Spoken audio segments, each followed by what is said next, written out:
The much-hyped critical darling of the festival circuit, Late Night with the Devil, was released in select theaters this weekend.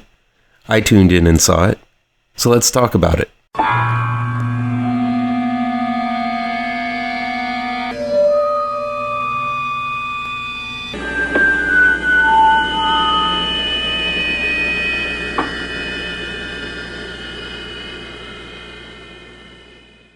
Late Night with the Devil is new this week in select theaters from IFC Films and Shudder. Late Night with the Devil was directed and written by Cairnes and Colin Cairnes. The late night talk show Night Owls, with its host Jack Delroy, played by David Dastmalchian, has seen better days. After his beloved wife Madeline, played by Georgiana Haig, passed away from cancer, Jack seemed to have lost his edge and viewership, and the ratings have plummeted. After a long hiatus and a visit to the famed Bohemian Grove, Jack returns revived and desperate to become a late-night titan. But the occult-themed program filmed live on Halloween night in 1977 with a combination of guests, a medium, Christo, played by Faisal Bazi, a former magician turned magic cynic, Carmichael, played by Ian Bliss, a paranormal psychologist, June Ross Mitchell, played by Laura Gordon, and a possessed child named Lily, played by Ingrid Torelli, is about to go horribly, horribly wrong. Man, do I hate hype. I really, really do. I try my hardest to avoid reading reviews and watching too many trailers for a film because it seems studios are so desperate for a hit these days, they'll do or say anything to get you excited to see their movie. I'm talking to you, The First Omen. For quite some time, I've heard rumors and rumblings, hysteria and hyperbole about Late Night with the Devil. About it being the next version of sliced bread we've all been waiting for in the horror community. Well, it turns out Late Night with the Devil is not a new version of sliced bread. It is a pretty great movie, though, and I guess it's my own damn fault for buying so much into the hype that my expectations were not fulfilled after I saw it. While a lot of people are praising Late Night with the Devil for its originality, I couldn't help but think that it was a clear indication that most people haven't seen that many horror films. If you saw the Argentinian film, History of the Occult, from just a few years ago, you'll see that the premise is eerily similar. While History of the Occult leaned more towards political strife in the area, both films highlight how the acts of a secret occult organization has lasting effects on what we see on TV. There's a whole backstory only hinted at in Late Night with the Devil involving a place called the Grove, where the world's most influential people meet and perform occult ceremonies that is very similar to the conspiracy-laden narrative of History of the Occult. And while History of the Occult is made of much drier material, if paired with Late Night with the Devil, it would at least make for one interesting double feature. Despite the fact that the concept it's built upon isn't as fresh as folks are making it out to be, Late Night with the Devil is one hell of a movie. First and foremost, I sincerely hope David Dastmalchian gets the recognition the character actor deserves for his performance here.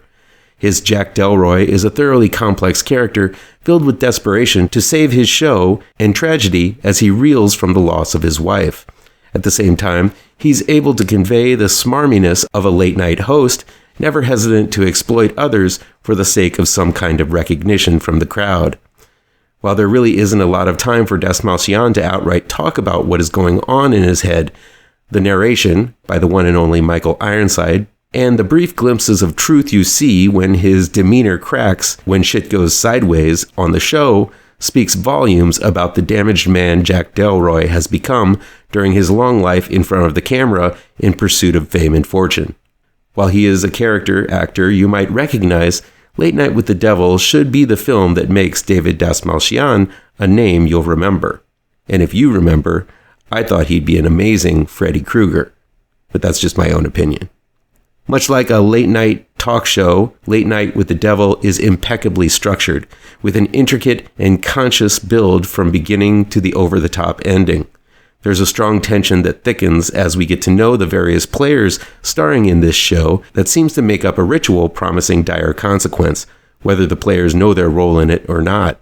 Each scene raises the stakes, and the station breaks Jack cuts to are much needed pauses in this tension that only makes the anticipation for the return to the show more compelling. While I think an opportunity is missed to have a few fun commercials interspersed within the story, similar to the television commercials seen during the station breaks in History of the Occult, the breaks in Late Night with the Devil offer up more chances for character development and a deepening of the plot to occur. The rest of the cast do a fantastic job of being cogs in this ritualistic wheel of horror. Both actors who play the mystic Christo with his John Edwards-esque way he works the crowd, and the paranormal cynic Carmichael, who exudes pomposity, help ease the viewer into the world of the paranormal before the real show begins when the possessed girl Lily is introduced. This is Ingrid Tortelli's first motion picture, but she definitely makes an impact as the girl tormented by either mental illness or a demon, depending on who you're talking to.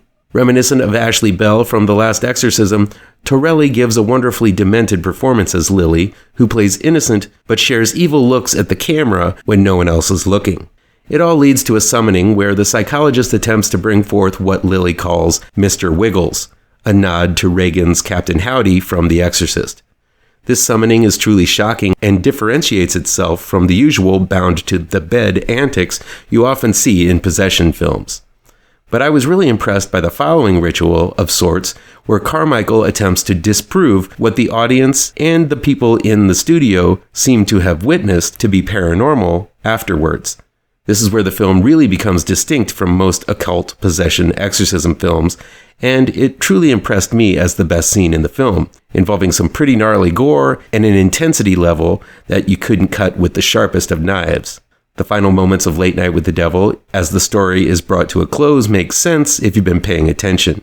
It's over the top and somewhat vague, but keeps in line with all of the info we've received before, wrapping everything up into a sudden, if not unconventional end. No, Late Night with the Devil is not the scariest movie you're ever going to see. Just ignore the hype. That's proved to lead me to expect much more than what the movie was. A solid horror movie made with extremely talented people, especially Das Malchian, by some very creative chaps in director, writers, Cameron Cairnes and Colin Cairnes, who most likely will be big names in the horror biz very, very soon. Did you see Late Night with the Devil? Are you going to see it? Let me know what you think about it and the hype that surrounds the movie down in the comments. Please do me a favor and punch that like button down below. Share this video with all of your social media addicted pals. Click subscribe to this channel and ring that bell for notifications.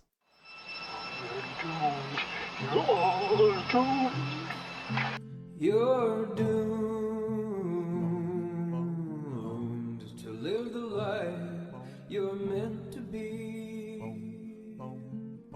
Stuck inside your reality.